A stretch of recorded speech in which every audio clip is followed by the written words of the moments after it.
Donc là, vous voyez, elles ont pris une belle coloration. Vous voyez. À ce moment-là, on va y rajouter notre oignon.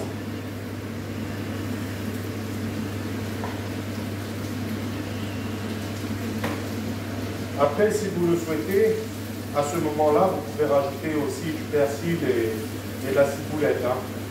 Et moi, personnellement, j'ai fait le choix de ne pas en remettre, de ne pas en mettre, et puis voilà. Mais si vous voulez en mettre, à ce moment-là, vous pouvez en mettre, hein. Il n'y a pas de problème. Ça ne va pas dénaturer cette recette, hein. Au contraire, ça lui donnera un petit goût en plus. Voilà. Donc, là, on va laisser revenir nos pommes de terre avec notre oignon, gentiment. Voilà, j'ai fait revenir mes pommes de terre avec l'oignon.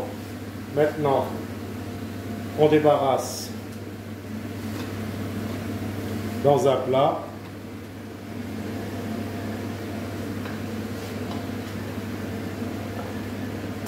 À laquelle on aura pris soin de mettre du papier absorbant au fond. Hein. Voilà, on récupère tout le petit peu d'oignon.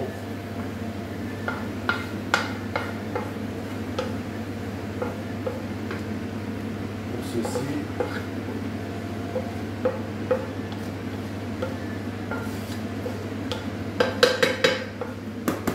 Voilà. Maintenant, on remet du papier absorbant dessus.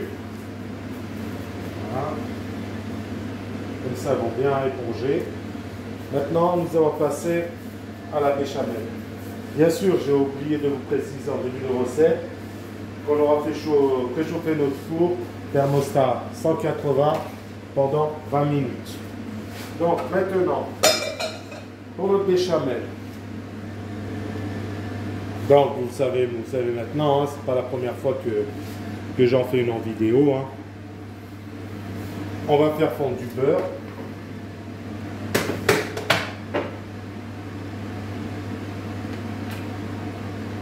On y met un bon morceau parce qu'on va en faire quand même un bon peu. Je prends ma farine.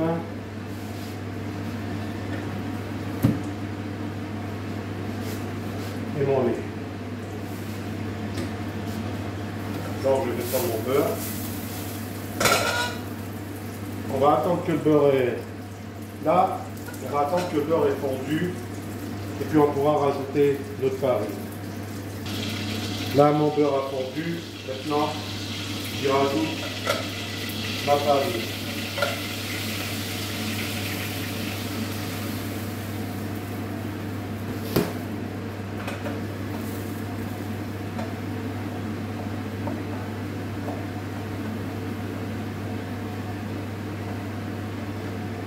J'en rajoute encore un peu.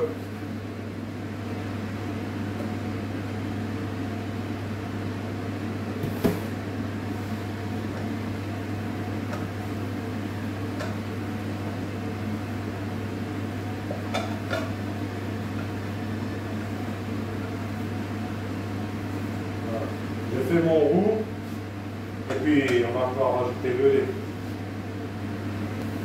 Là on voit que mon roux est fait. Maintenant on va incorporer le lait.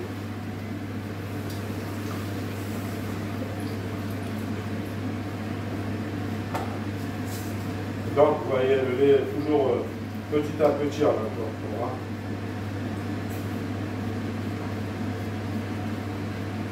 Donc voilà. Donc, je fais la béchamel.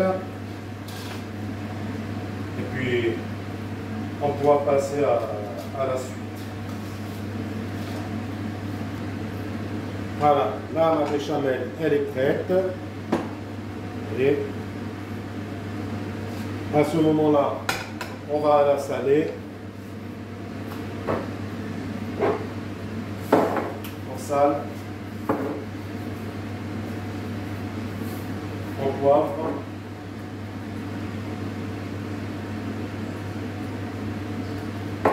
muscade.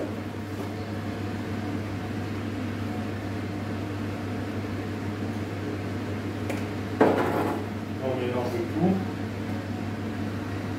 Puis, on vérifie l'assaisonnement.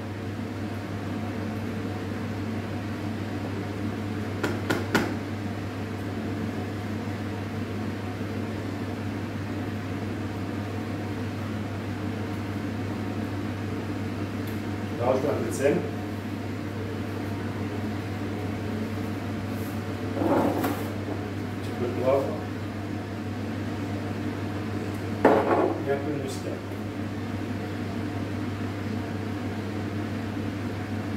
Voilà. Je vérifie une nouvelle fois l'assaisonnement.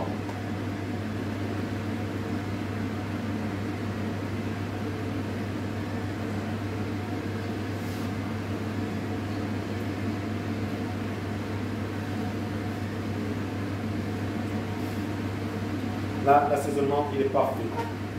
Maintenant, on va la laisser se reposer un peu.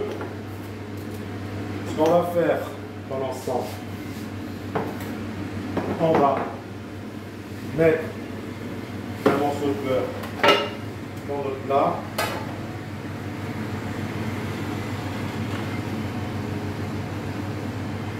Comme ceci, vous voyez. Et on le met au four. Voilà.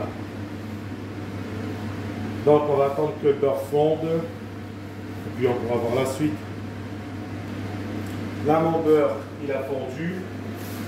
Maintenant on va rajouter les pommes de terre. Vous voyez, le beurre il a bien fondu. Là maintenant à ce moment-là, j'y rajoute les pommes de terre.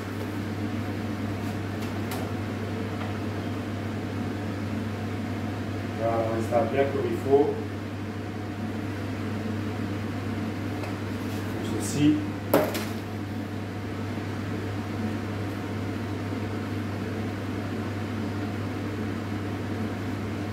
Et là, avec notre béchamel, on vient verser notre béchamel sur les pommes de terre.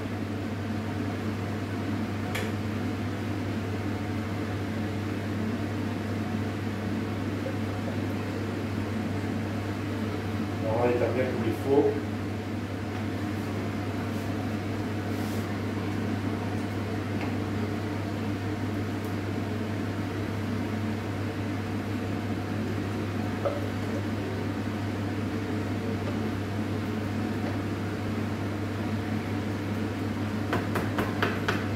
Je vais récupérer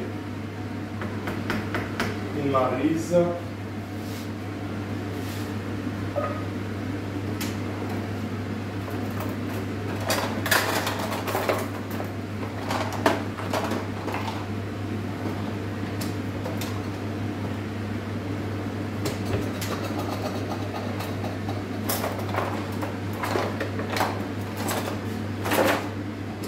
La voici.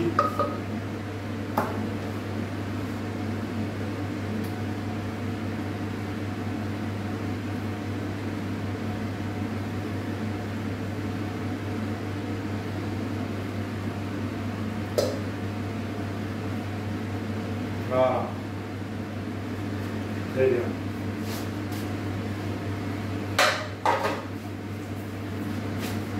Là, on étale avec la maryse.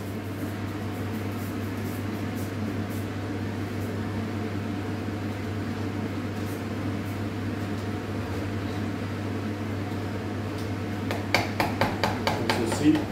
Et là, nous allons y mettre du fromage râpé.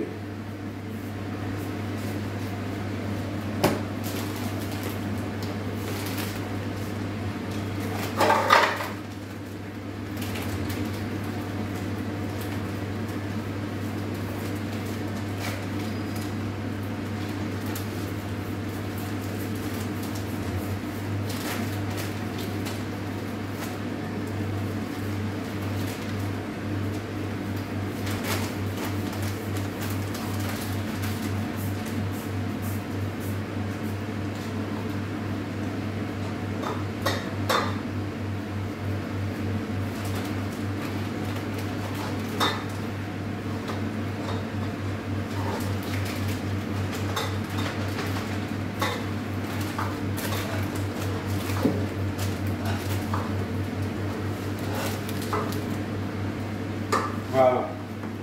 Vous voyez, j'ai bien mis fromage de râteau partout. Maintenant, on va rajouter quelques petites noisettes de beurre comme ça.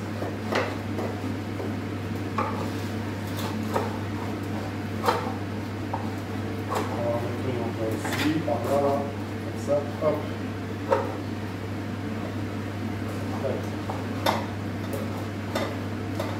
Voilà. Et maintenant, on met au four pour à peu près 20 minutes. Voilà. Allez, à tout à l'heure. Moi, je vais mettre un coup d'étage un peu partout et on se retrouve après. Allez, à tout à l'heure. Encore, maintenant, là, il est temps qu'on sorte le pas du four. Donc, voilà. J'éteins mon four. Voilà. Donc, voilà.